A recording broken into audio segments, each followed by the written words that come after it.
Hey everybody, Brian Von VA here. I got a real big question. What is something that you absolutely hate in D&D or other TTRPGs? Leave yours down in the comments below. It seems like Angela Hawthorne has been everywhere these days. She has her own front-running spot in the famous Dungeons & Dragons comic, Tales from the Tables. She is front and center in the D&D actual play series, The Best Available, and if you haven't seen her yet, then you probably don't follow any D&D meme pages or artists because the fan art? Hello? Whew!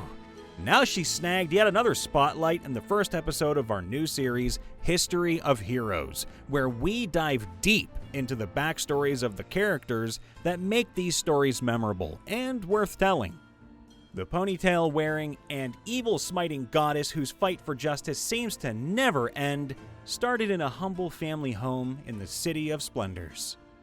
With cinematic narration from our very own FDM and breathtaking illustrations from Doodle Poodle, whose art you really ought to know by now, be immersed in her story like never before. Meet the loving family she grew up with, see the very streets of Waterdeep that she played in, and find out about what harrowing events turned this kindly girl into a fearsome warrior for righteousness, whose dedication brought her to the yawning portal to descend into the dungeon of the Mad Mage. One thing I hate is DMs who start a long campaign and then get bored with it and start on a new long campaign, especially if it doesn't take into consideration what the players actually want. I also hate it when players are not fully committed or attentive. I'm completely fine with people who don't use a voice or don't get into roleplay, but if I invite you to play at my table with me and my friends, I expect you to be present physically and mentally. We plan games weeks ahead of time. You wanted to play this game with us. You should take care in planning your schedule around it to incorporate yourself into the game. I understand that life happens, of course, and you can't always make it. But blatant disregard for attendance is not okay. When you do show up, actually be there. Pay attention to what's actually going on. Otherwise, we don't have to play the game. We can watch a movie if that's what people want to do to hang out. So in other words, be invested in the thing we are doing, because otherwise you're getting in the way of the enjoyment and fun of the other players and DM alike. I've spent an innumerable number of hours working on my 90% homebrew world and session prep.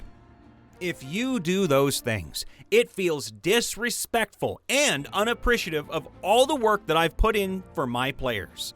Now, in-game, I hate it when players are chaotic to the point that it has a negative effect on the other players. Like, in a sense, we are all playing together and, to a certain point, you have to go along with the game. Not that it's railroaded, but there are things you just shouldn't do for the sake of having a good time with the other players and the DM.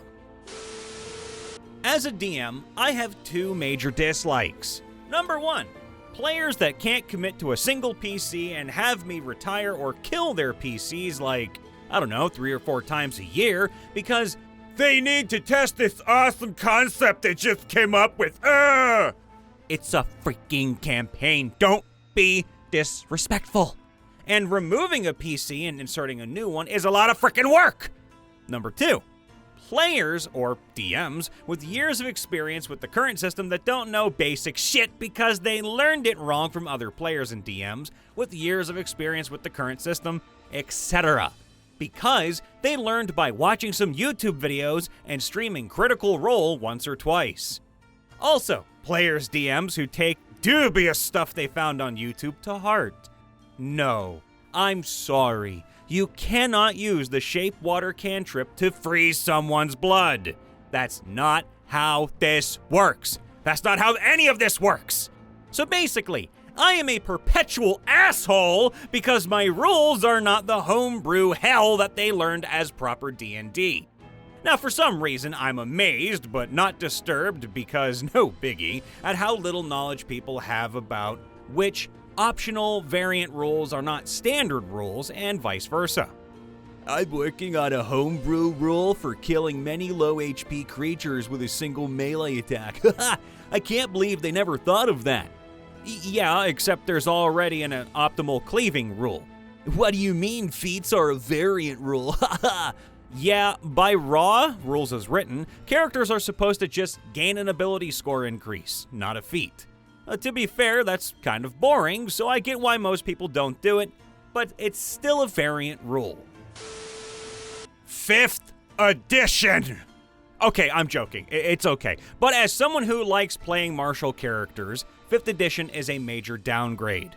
But it's also fun to do stuff like intimidation builds, like in 3.5. You weren't just hitting stuff, you know. You also got to rip them apart and tell the rest of the bandits that they are next. You can do that in 5th edition, sure, but there are no rules for it, and at least it feels to me when there aren't rules, it all gets piled onto the DM's lap, and they've already got their hands full.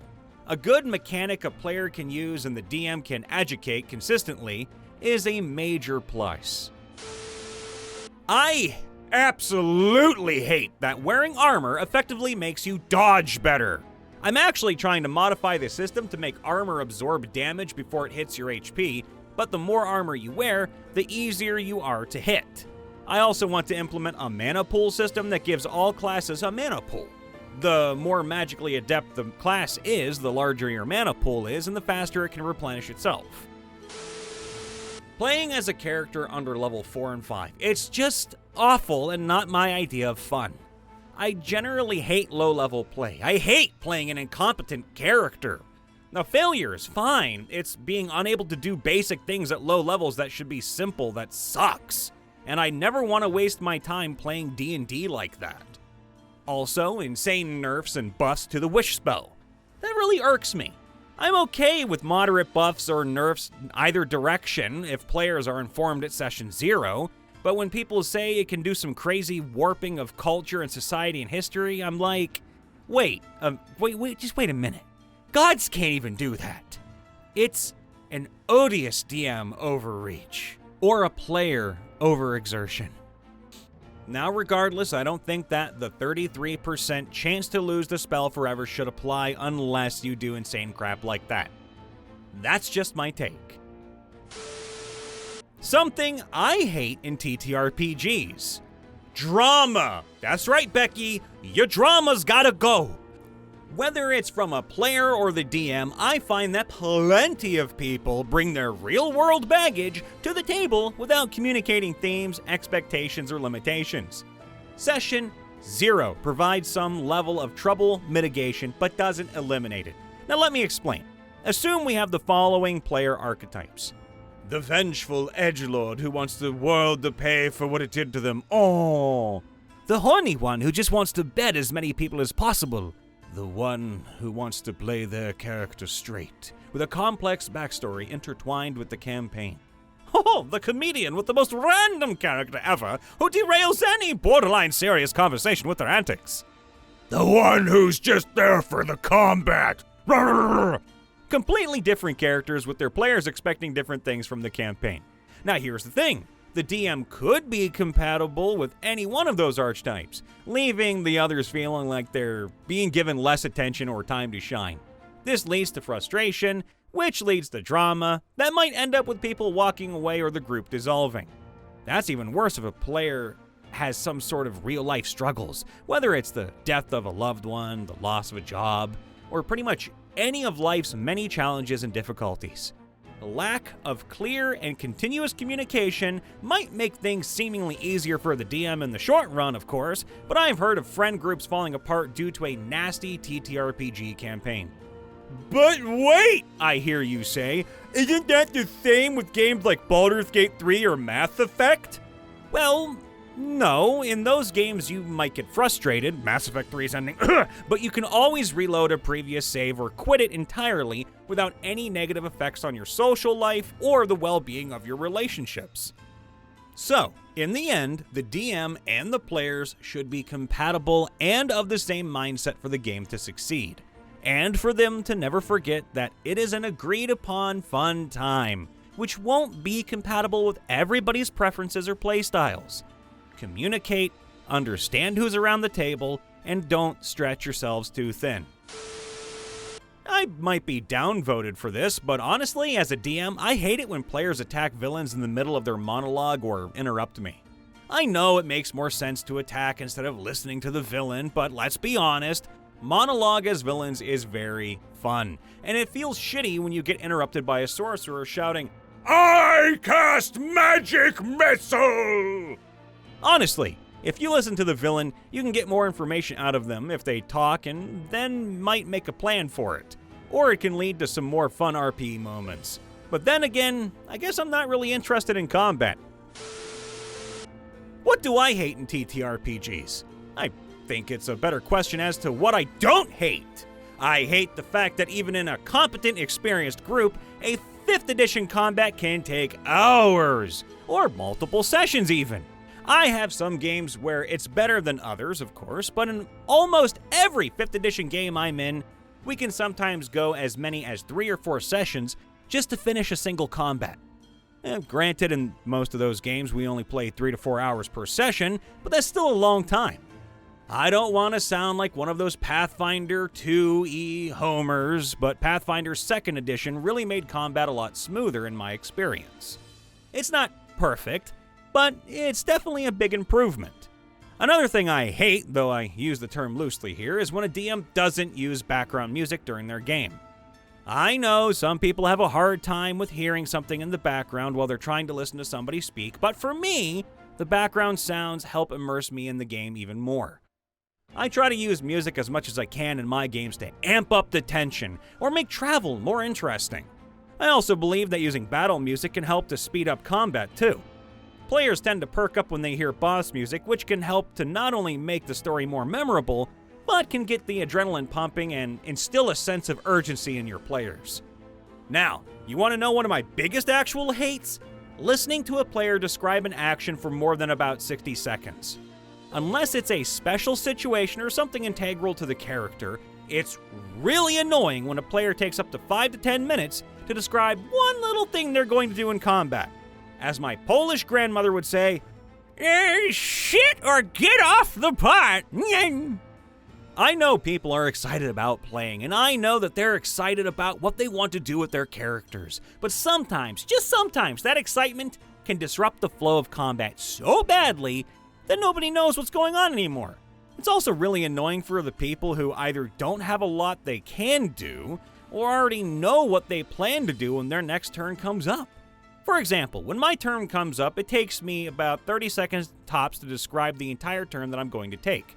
I don't think it's fair to have to listen to someone else describe what the clouds are doing for 5 minutes as they cast a spell that takes 6 seconds to cast.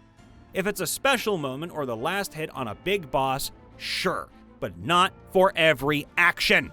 Of course, if a player has a question about something, if they need clarification, that's different. I can't begin to tell you how many times I've basically stopped an entire encounter because both the DM and I couldn't figure out how something should work.